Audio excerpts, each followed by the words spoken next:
Okay, great. We're recording. Welcome, Joya Goodrum with the McMinnville Chamber. We have Adam Grieve here with the Oregon Employment Department, and he's going to be talking about Oregon Workshare. Adam, I'm going to turn it over to you. I'll mute myself, and if anyone has any questions, put them in the chat, and we'll get to questions as we move on. Thank you. Thank you for having me, McMinnville. I'm going to talk about Workshare. I have a lot to say about it, and I'm going to start off by saying that anyone can file for unemployment at any time, all the time. There are people who file every single year, even though they have a job. They're very belt and suspenders. There's nothing stopping anyone from having an open claim. It doesn't cost them anything. The wages that it utilized are from a year in the past, so it's kind of a use them or lose them event. So if there are people who file every January, much in the same way, anyone can file a weekly claim at any time. There's nothing stopping someone, except the fact that they have a job. They won't get paid because they're probably earning more than their weekly benefit amount. But let's say they do get reduced at their work due to some unforeseen circumstances. They still might not get paid until they get reduced a lot at their work. So that's where Workshare comes in. Oregon Workshare. We are working together to support employment. That is our new slogan that we crowdsourced from our business employment specialists in the program. We had somewhere around 100 submissions to it, and we came up with this one out of all of that. And we like it. It's really what our goal is, which is to support employment together. This first here is a testimonial from Gillian Duff of El Gaucho of Portland. They are a steakhouse, and they joined in November of this year, and we were able to keep their staff on their books through the restaurant closures in November. And now that I believe next week, we're going to be seeing the restrictions get opened up, unless Snowmageddon slows down things for restaurants this weekend.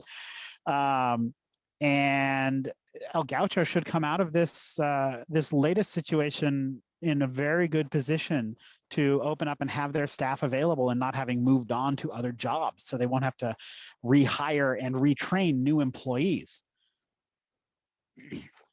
So we're going to talk about OED's vision statement, what exactly Workshare is.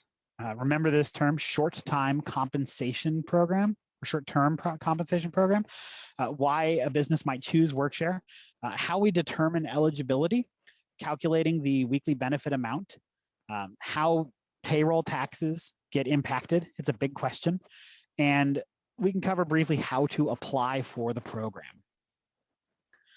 So the vision statement of the employment department is we want an Oregon where meaningful work enables the state's diverse people and businesses to realize their full potential, creating prosperity in every community.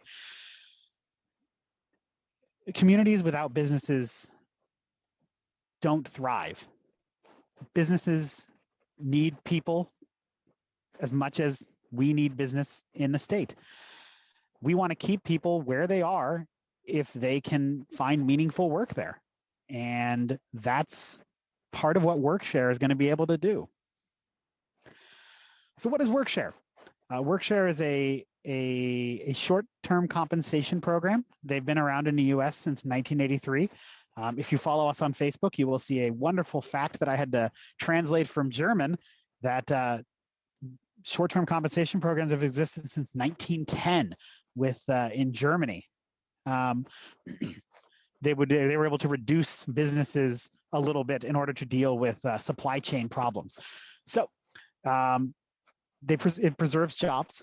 It allows employees to access unemployment compensation at a threshold higher than what they normally would be able to, which would reduce the negative effects of work reduction and keeps the employees working. So that means they're still practicing their skills, so that when they do come back to working full-time, there isn't that remembering how to run a lathe kind of situation. Like, I used to do this all the time, but I haven't been doing it much, so I'm a little rusty. This helps to deal with that issue. So how does Workshare work? in a 40-hour work week, let's just say somebody makes $600 a week. They earn that much. That's gross for when people ask. It's not net. If you lay them off, they would get a weekly benefit amount of $360. But they also aren't working. And that means that the employer is now paying a higher UI tax rate because they've been utilizing full unemployment. But let's say they switch on to workshare. Well, that employee is still earning $480 a week at their employer. They've reduced 20%. So they're down to like one shift a week is gone. So they're working 4 days a week instead of 5. But that also means that they're earning money for the employer. The business is able to survive, and the employee is compensated 20% of what they would have gotten had they done a full layoff. So that 360, 20% of that is $72. So they get 552 a week instead of the 600. But they are compensated a lot for not working for one day. I should also say that currently, because of the pandemic, there is the federal, in the CARES Act in the spring, which was the $600 a week. Workshare beneficiaries got that. The lost wage assistance in August, they got that as well. And right now, with the continued authorization act from December, currently anyone on Workshare is also receiving the $300 federal pandemic unemployment compensation. And the Biden administration has a plan that they're currently working through. It went through the budget reconciliation in the Senate. And as the House is currently writing it, the plan was $400 a week through September. So we'll see what that amounts to when it finally passes. It should pass before March. I'm hoping we do not see another, oh my gosh, is the current thing going to expire and then end up with something else? So they seem to be well on track to come up with something that will run through September at least. And I would not be surprised at all to see something come out of it after that, because people are going to be feeling the effects of the pandemic with regard to unemployment compensation for a full calendar year after the economy completely recovers, because of how unemployment works. So whatever that compensation ends up being, it will be a lifesaver to people, because it may be the only thing they're really getting out of their unemployment benefits. Matt Van Suy of Webformix, they've been in Workshare for several years. We're really happy to see companies sticking over the long haul with us. They are utilizing all of the various programs within the Special Program Center, Workshare, training assistance, self-employment assistance program, the on-the-job training apprenticeship programs. Oregon's veteran program is the best in the nation. We are here to help maintain people in their positions. And Workshare especially is trying to really get the word out about our program. We went from a staff of 15 to 100 in the pandemic. And we are able to handle a very large capacity of employers in the system now. Hey, Adam, I'm gonna pretend I'm a 6th grader and interrupt you because we got some questions. Okay. Can I ask you these questions? So the first one says, is there any advantage to those who apply for unemployment even though they have a current job?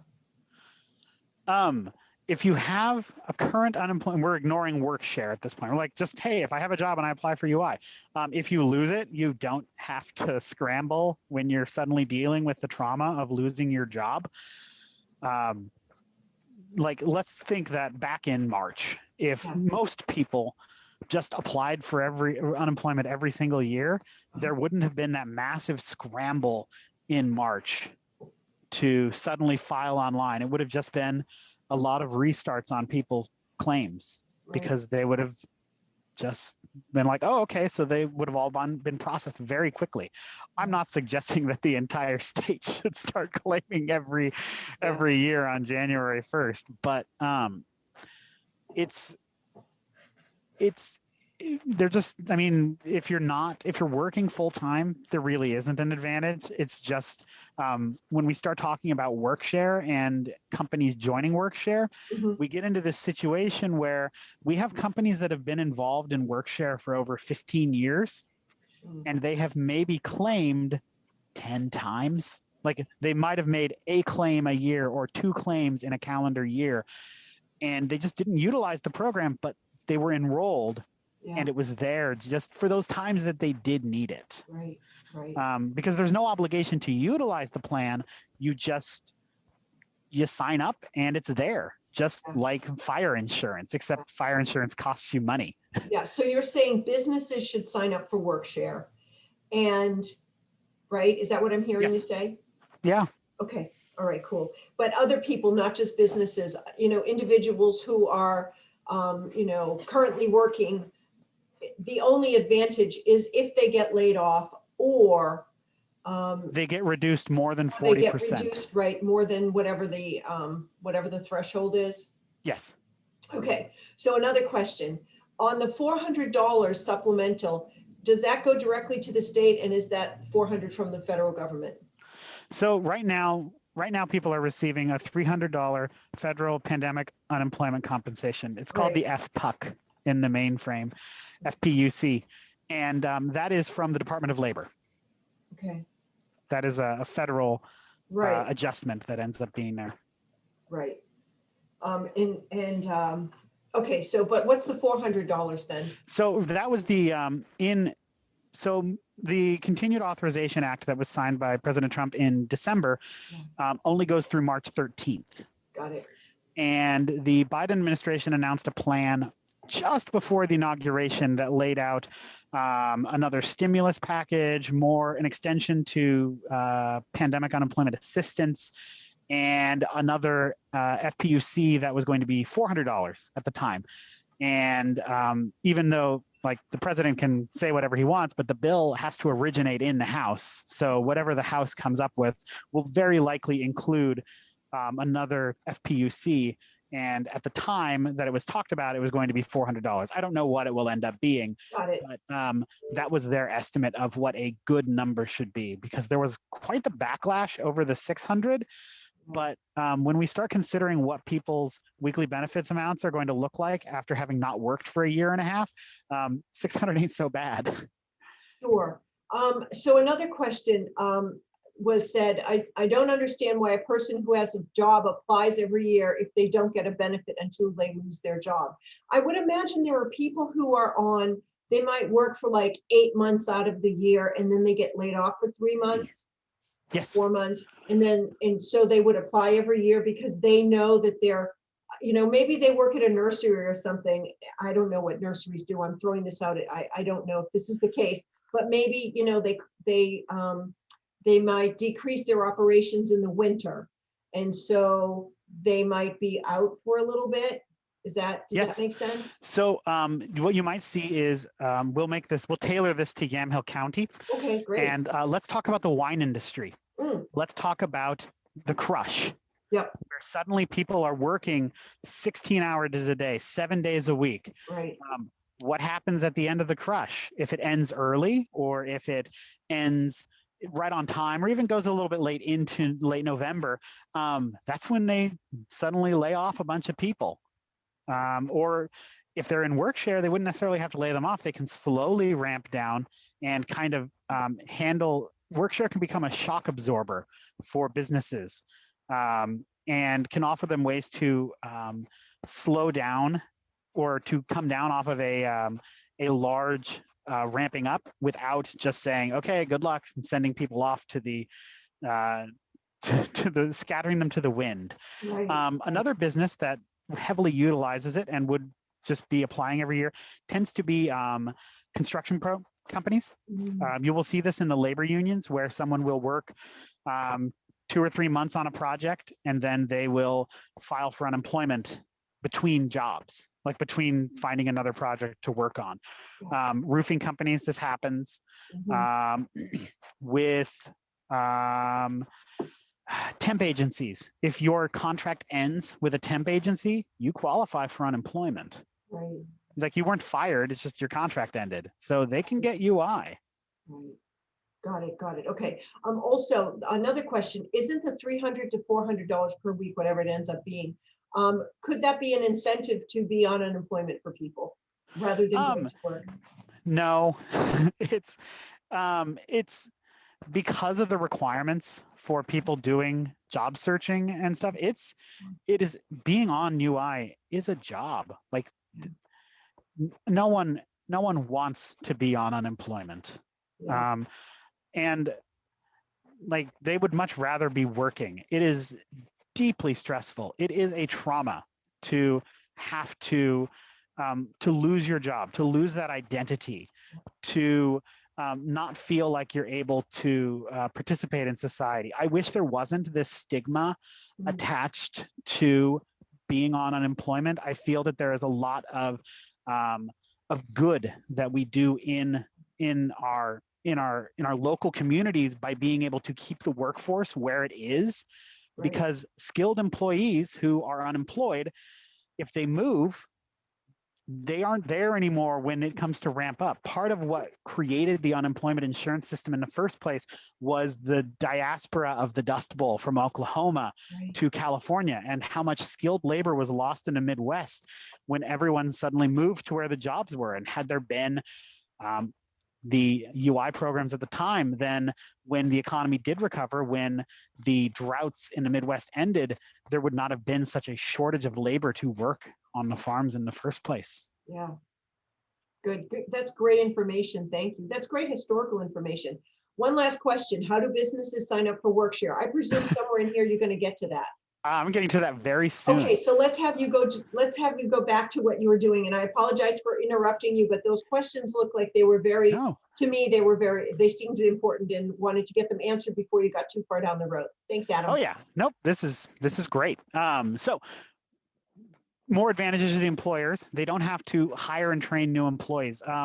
I found an interesting journal that is released every year, a Workforce Retention Institute, and they had every year they talk about how the prevailing costs of hiring and training new employees, and they put it between it was at 14,000 for several years, and then this latest report 2020 says it's 15,000, but they're still using 2019 numbers, but it's the 2020 retention report, and they put it at $15,000 per employee to hire and train someone new. And that's assuming they stick around. So Workshare, if I use that estimate, Workshare was able to save Oregon's businesses, and this is my conservative math of downplaying it a little bit, $315 million in 2020 in rehiring and training new employees due to the number of people that were on Workshare during the pandemic. And my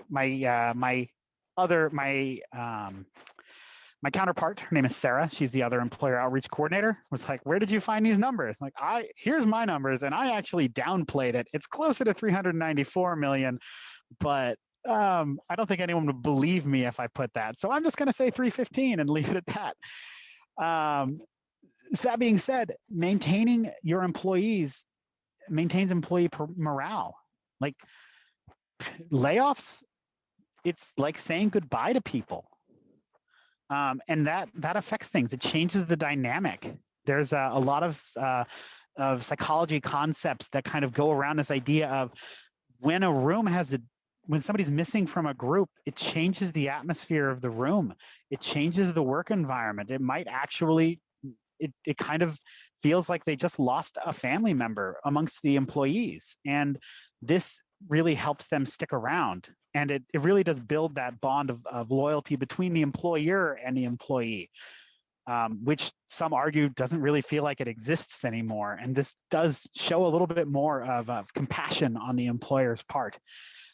Also, it lowers their tax rate. Like, hey, let me throw a little fiscal bone to you. If you have 5 employees who all earn the same amount, putting 4 of them on Workshare at a 20% reduction is cheaper than laying one of them off. That's straight math right there. So, and all those 4 people are still, all 5 of those employees are still working. So putting 5 of them on Workshare is the same as the cost of laying one of them off. So if all 5 employees are able to work more than that incurred cost, you've saved money. So the advantages, that continuous employment, the employees are maintaining their skills, they are earning wages and receiving some UI benefits, and they're keeping their healthcare and retirement benefits. And there is some other stuff we can kind of dive into right here. I'm going to do a little deep dive into some of the rules of unemployment versus work share, and it really ties into this. Prior to the pandemic, you were not able to miss work while you were in work share. If you were out, we followed the same rules as regular unemployment. If you were not available for work, you don't get paid that week. The pandemic changed that. There was a philosophy change within the special programs unit to see about how can we make work share more flexible to the changing job market and to reflect the better options within the Oregon economy. And one of those temporary rules was we started allowing sick leave, and we started allowing you to take leave when a family member is sick. And this is a temporary rule that was adopted in August, and it allowed sick leave. Well, it allowed a lot of things. It did not allow vacation. That would be that'd be a tough row to hoe. They're probably never going to let that one happen. Like if you've chose to take the day off, you chose that one. But the temporary rule said that other things are allowed, including sick leave, caring for a family member who's sick, jury duty, and COVID-related instances. So if you pick something that has been impacted upon you that forced you to take off work because of COVID, and the adjudicators were going to allow it, so we just started to allow it in that temporary rule. And a lot of employers came to me and said, well, Adam, what about bereavement? And enough were asking that I thought they were getting together and having some kind of like group text or something saying, ask them about bereavement. Keep asking them until they give you a straight answer. And so I went to the adjudicators with that. And I went to the management and the upper managers and said, so they keep asking. I don't know what else is included, but they keep asking, and they're going to keep asking until I give them an answer. So we came up with an answer, and it kind of is the guiding principle between how we allow leave and work share. Leave that is taken by choice. You elect to take it. Vacation, you took a personal day because you wanted to. You didn't feel like coming in. You elected to do that. That is not allowed. You will not get benefits that week. If it is an obligatory leave, you are under some obligation to do it. You're sick, you're injured. Injury wasn't covered before, but injuries are contagious. If you are at the job and you have like some kind of impairment from injury, you might hurt someone else on your job because of that. So you shouldn't necessarily be working. So leave for injuries are allowed. Bereavement is allowed. Nobody chooses bereavement. So we're expanding those things to that. It still doesn't cover FMLA, but I'm kind of excited to see how the paid family medical leave program, when that comes off the ground, how that's going to interact with work share. That'll be exciting. So people are able to keep their healthcare and retirement benefits, and now they're actually able to still utilize leave for things. So Adam, we have another question.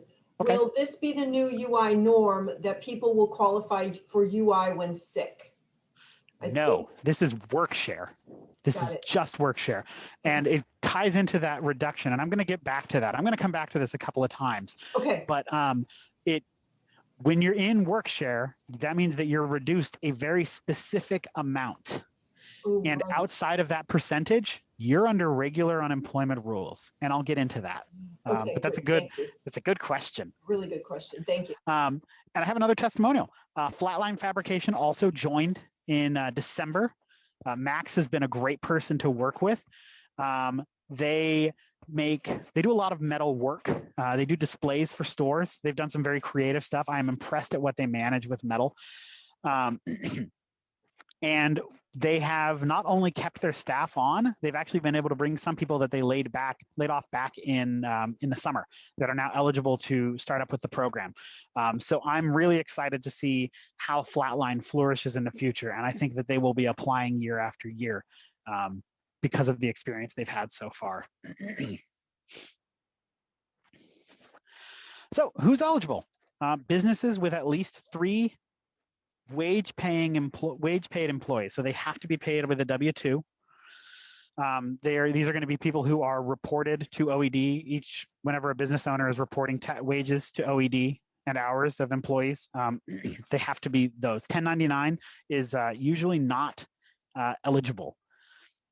So the employees have to be eligible for UI benefits, which is that whole 1099 generally aren't. Sometimes they are, but it's rare. A work share plan that will last for no longer than a year. It's a 52-week plan, which is open to renew. Again, there are employers who have been in work share for 17 years, and so they just renew every year. And that eligibility is reviewed, but Oregon has a very different tack than other states do. I recently spoke with Pennsylvania's plan, and they have a when you start there, you better know when you're leaving the program as well, because it's like it is a very specific. You will reduce for this period of time, and that's it.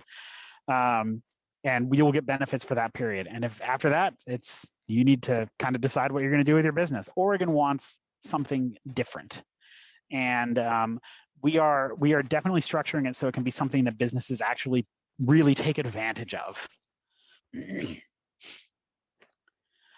Eligible employees. So if you're eligible employee, that means that your hours were reduced 20% and not more than 40%. So I like to talk about it from a 40-hour work week. So someone who is reduced by 20% will work 32 hours in a week. And someone who is reduced by 40% will go down to 24 hours. So when they fill out the form each week, they'll tell us how many hours they worked and what their customary work week was. And as long as they're between those, that reduction percentage, they are in work share. So you asked about whether the rules work for regular UI. And I know that our temporary rule is likely to be adopted. It has not been adopted as a permanent rule yet. But with regard to those rules, if you're below that 40%, so you're at 41 or 42 or 43, it's regular unemployment rules. And all those rules about missed work opportunities apply, and you can't miss. And so that comes up. Now, let's say that it does happen that an employee doesn't miss work, like there just wasn't enough hours offered that week. For instance, the example I use is Labor Day weekend, or the week of Labor Day. I was processing a weekly certification for a company, and I came across somebody who had 18 hours out of 40 worked. And I noticed that he didn't get paid, and the employer called and asked about it. And I saw that they said they had 8 hours of holiday pay added. And I was like, well, 8 hours would put them up to 26. Did they want me to do the math for that? So I called them. I said, did you want me to include that? Because it was Labor Day, they got holiday pay for it. And she said, no, we added that already. But why didn't he get paid? And I said, well, he was outside of the percentage. He didn't miss any work. What happened? And he said, well, we didn't have a shift on Friday. I'm like, well, why not? Because of the smoke from the wildfires. We weren't open because it's a lumber mill. And so they weren't sure what to do. So when people are outside of that percentage, they're able to use leave, any kind of paid time off, to bring themselves up to that work share percentage, to make sure that they stay in work share and are allowed to under those rules. So if they didn't miss work, then they can use leave to bring themselves up into that percentage. And if they missed work for a reason that's allowed, using leave to bring themselves up to that percentage is okay, as long as they're showing earned hours within that reduction. These employees that are eligible will have been with the company 6 months full-time to the start of the plan. That means that if you just hired somebody, they're going to have to wait 6 months to enroll in the program. And part of that is because they should be able to get a valid claim using just the wages from their work-share employer, which would be 6 months full-time with the company. That's how long it takes based on the calendar system that we use to have a valid claim, which means they'll have 500 hours worked in that quarter, that the last quarter of their base year. Seasonal workers do not qualify for work-share. They wouldn't have the hours in the system to do so. Employees can't apply for the program. It is an employer-driven program. We do certainly get employees calling us and asking, can we join Workshare? And then we say, well, we need to talk to somebody in HR or the business owner. So that's how that goes. So this is how we calculate the WBA, the weekly benefit, and it is what kind of gives us that valid claim. So we would take the last 5 completed quarters, and as it turns out, the pandemic turned out to be a great way to see how the weekly benefit amount is calculated, because everyone who filed in April of 2020, the 2019 calendar year is what was used. We are 1 quarter in arrears. So we take the last quarter. If we filed right now, we would not count the quarter from October to December, and we would use 4th quarter 2019 and the first 3 quarters of 2020 to calculate someone's weekly benefit amount. And as long as they have at least 500 hours and the necessary wages in those 4 quarters, then they would have a valid claim. The next step we do to determine how much somebody is paid for Workshare is we take whatever their reduction is, 20% or 40%, and we take that number to their weekly benefit amount. So someone who was making $360 as their WBA gets 20%, that's $72. Sheldon Manufacturing has been with Workshare for a long time, and they're really, really happy with how their employees feel about the program. Every year, they just fill out their forms. They're like, okay, guys, it's time to sign up for Workshare again. And they've kept some employees for 10, 15, or 20 years. They're really happy with it. It has done a lot of good work for the manufacturing industry in Oregon, which is really what it was initially geared toward, was helping factories who have to deal with any kind of just ebb and flow in their supply lines, especially when they're in the middle of it, and any kind of hiccup can cause problems down the line, and Workshare is able to help with that. So how do they apply? They complete an application. It asks a lot of contact information about the company, and then who are the participants, how many participants are there, how many estimated layoffs have we averted, what is the percentage reduction you're going to do, and when you expect to start the program. And we don't allow backdating, unfortunately. Sorry, hey, I got another question.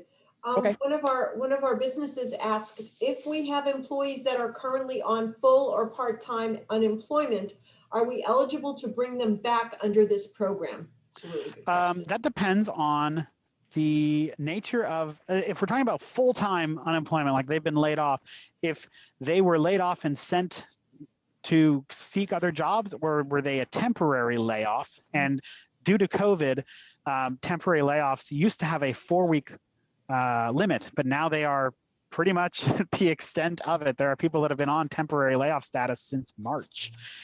With regard to part-time employees, if we see hours in the system that shows that, yeah, they've been there for a long time and they're just partially reduced right now, and the company can afford to bring them up to that minimum 40% threshold, they absolutely could join Workshare. And can they reach out to you? I mean, Yes, where would they absolutely. go? Nope, Okay. they will. Give me a call. Maybe before my number is at the end of this. Yeah, you could. Oh, good. Okay, you could put your contact information in. Great. Thank you. Okay. Sorry, I interrupted you again. Nope. Thank you. No, I fully expect it. I want questions. Let's move on. The UI tax rate. This was so much fun for me to find out, because I called our tax department myself to get this answer. I called the number that all employers would call, and then they transferred me, and they transferred me again, and it was awesome.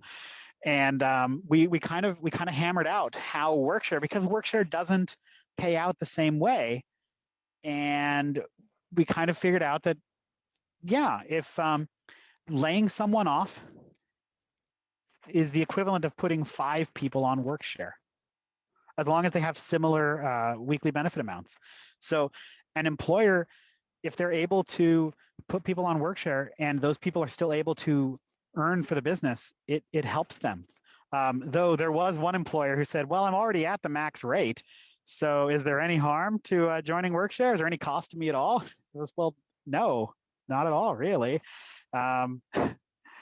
He's local. You know him. No, it's fine. He's great about this. I really need to get the ROI back from him on planning about workshare, but it's a good system for that. We are able to reduce the tax rate on employers. Now, with regard to nonprofits, this becomes an interesting problem. There are 2 ways to pay tax in the state. You can be the UI tax rate payer, and you can be a direct reimburser. Government organizations tend to be, well, they're required to be direct reimbursers. It actually saves them money because as long as they aren't laying people off, they don't have to pay anything. Nonprofits tend to be direct reimbursers because it saves their budgets. They also tend to not have to lay people off too often. Businesses can choose to be, but if they're going to utilize the UI system a lot, they're a lot better off paying the tax. So direct reimbursers right now, all of their time in workshare is 100% covered by the Department of Labor, which is why you saw municipalities and school districts flocking to workshare, because they were able to stave off any potential downturns due to income issues with funding by joining workshare. One school district saved $10 million on payroll costs by joining workshare in the spring. So this is our application form. It doesn't ask a lot of information. You just put in the business's name, mailing address, contact information. If there is a union involved, the union has to sign off on it. Most collective bargaining agreements would require you get permission to sign up for a work sharing program. And all of these forms are available on our website, oregonworkshare.org. We have a submission system. We used to use a secured file transfer protocol, but it got to be really awkward when you had 100 people utilizing it. The employees, workshare employees, not the businesses. So we decided to switch to a different system, which was Smartsheets. And so people can submit their initial claim forms, their weekly certification forms, their plan applications, and they can send us questions like, hey, I didn't get paid for this week, what gives? And we respond to it. We have a very quick response rate for these and are very happy with the system so far. People have taken well to it. This is our contact us form. If you go to oregonworkshare.org and see a little envelope on the side and click it, it takes you to a website, which is just this thing right here. It says Smartsheets at the top. And you can be a prospective employer, the employer representative, an employee. We request their social security number because that's how we look them up in the system and get some connections about what exactly is it they need. And then they can attach documentation to it, and then they have to prove they're not a robot. It hasn't been too big a barrier for most people, though I am kind of getting tired of clicking on bike lanes and streetlights. And that's it. If anyone has any questions about joining Workshare, they can call this number, 503-947-1800, and ask for Sarah or Adam, and we are there to respond. Okay, I've just unmuted everybody. I don't know if anyone has any further questions. Adam, that was super interesting. And I actually learned something. So when I had looked into this back in March, I was under the impression that your employees had to be hourly employees and that you couldn't have salaried. So for example, if I were to do that here at the chamber, we have 3 employees. I'm one of them, but I'm salaried and then I have hourly staff. So that would disqualify us, I was No, under the impression. nope. Oh. We have a business where one of the vice presidents of the company is earning $1 million a year in W-2 salary wages. And I applaud the company for paying through salary Yeah, rather than through some kind of stock option thing, which would change. Like they really are, like that person alone being on Workshare is taking a bigger reduction than the rest of the staff from that company. right. And they're not recouping that money at all. Yeah, Through their UI benefits, because they get the same max 129 a week as everybody else did. But we ask the salaried employees, like if you're reducing 20%, your salary gets reduced 20% and your hours worked get reduced 20%, yeah. which was actually really hard for the schools, because does a teacher work 40 hours a week? Absolutely not. But like they were actually pretty strict about it with the district, saying, look, during these times, we expect you to not be working. Right, right. Hey, question. Do you know, and can you share, the current businesses in Yamhill County that currently participate in Workshare? I would I imagine that it's cannot. not public information, correct? Nope, we keep it confidential unless they sign a. We encountered 2 releases of information Yeah. when we started doing outreach work in October, and one of them involved a notary. I was like, well, that's just not happening. I can't get a notarized release. But that one is for when you have a spouse or a power of attorney over somebody's UI claim. So that's like to release like social security number information. Our release of information for these testimonials is just a document signed by the employer representative. Right. But none of them have signed up. I'm sure if you were to send out an anonymous poll, or rather a one that doesn't post anywhere, you'd probably find out pretty quick who was in Workshare. Yeah. Do you, I have a question, off the Joanne. top of your head, do you know how many businesses are in Workshare in Yamhill County? In Yamhill County? Well, I am a resident of Yamhill County. I live in McMinnville. Oh, So sweet. I'm always excited to see a McMinnville business joining up. Let me see here. I'm going to tick them off in my head here. One of them is actually several under multiple bins. See, it gets kind of weird because you get, if a business has a subsidiary companies under the different tax numbers, they're all treated separately. Got it. So good point. things get a little wonky there, but Right. I think there's at least 20. Well, that's pretty good. That's pretty good. It's a reasonable number. It's Yeah.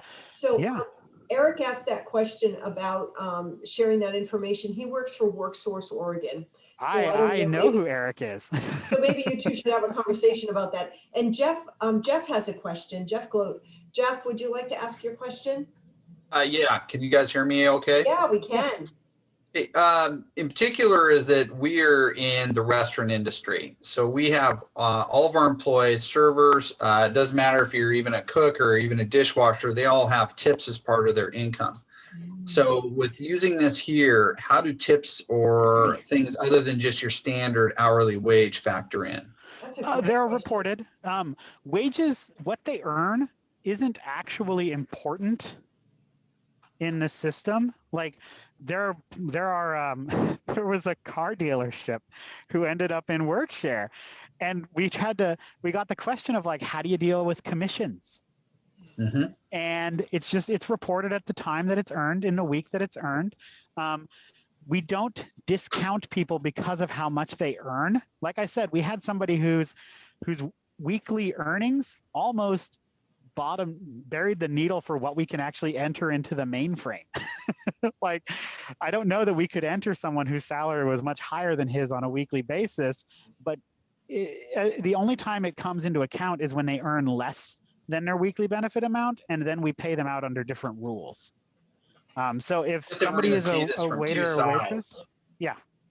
We're going to see this because, obviously if you're a waiter or a waitress or a bartender at this time, especially in Yamhill County that's not open, it's definitely a large effect in the hours as well as the tipping and the income that comes through. But some of these people also are, benefiting from the extra unemployment that comes from the federal government. And the question is it, if we put them on the work share program, are they going to lose that type of a benefit, which kind of has helped make up the difference that they weren't earning within the tipping portion, because that's kind of gone for them? No. Anyone on WorkShare qualifies for the federal pandemic unemployment compensation. The FPUC goes to everyone. Okay. Oh, that's good. Okay. So Hey, thank anyone you, who's, Adam. Unfortunately, I have to anyone go, who's but earned thank a you guys, dollar. everybody. Bye. Bye, Jeff. Thank you. Anyone who's earned $1 on WorkShare, which has happened. I've seen somebody come in just under the line because they had a second job, and those earnings kind of come into play because the system was designed for people with full-time employment being reduced. So occasionally we got someone who had a second job and those earnings started to get deducted from their WorkShare benefit, and they still managed to earn $1 one week and earn $1 in benefits for 1 week, and they got the 600 in the spring. Like, hey, good on them. Wow, that's amazing. That's amazing. Thank you. I don't know if anyone has any other questions. Anybody else interested in asking a question or wants to, I don't know, a thought, a comment? This was actually really interesting, Adam. I appreciate it. And I do think that, I do think that this is a great opportunity for our local businesses to participate in something that could really benefit not just them, their business, but their employees as well. Yeah, we Well, want thank WorkShare you. to be something that's utilized. Whether or not there is no penalty to not file in a week. We just usually kind of get a surprise of, oh, hey, it's them. They're filing another cert. It's been a while. But yeah, there's nothing stopping businesses from signing up for WorkShare and just letting the plan exist. Right, because it gives them an opportunity. It's just another tool in the box, right? Yes, it is. Yeah, got it. Okay, cool. Hey, that's great. If there are no other questions, is there anything else you want to share, Adam, that you can think of before we say goodbye? We will post this on the chamber website. I have recorded it. So I also just want to quickly thank our two sponsors, Mac Water and Light and Recology. They are why we can continue to offer these webinars and do them for free for our members. So we appreciate that. And thank you, Adam. That was exceptional. You did a great job. I really appreciate it. Thank you. I can't think of anything else offhand. I will say this. One of the nice parts about WorkShare here is we don't have the same hold times that regular UI does. The smart sheet submission system has actually been a great boon for us because it really gives us the time to see somebody's question, respond to it quickly, and then we'll call them up and just say, hey, we'll go through our little speech about, well, these calls are recorded because Oregon's a two-party state, so you have to tell them that. We'll verify who they are, and then we'll say, hey, yeah, you threw away your Relia card. That's why you didn't find that. That's why you're missing those payments. And then order them a new one and move on to the next person. They didn't spend 2 hours on hold. And anyone who calls into the system we have enough people on the phone so that WorkShare gets responses. That's great. That's awesome. Thank you. We appreciate that. Thank you for all you're doing. And thank you to the folks that are on the call for being here today with us. We will post this on our chamber website. As I mentioned, if you have any questions, call Adam at 503-947-1800. And thanks, Adam. And I'm sure maybe we'll bring you back another time and we'll do it one more time again in a few months or something like that. I am happy to come back. That's great. Thank you so much. Good luck Thank with you. everything. Bye, everyone. Thank you. Thank you, Adam. Thank you, Joya. My pleasure. Bye. Thanks.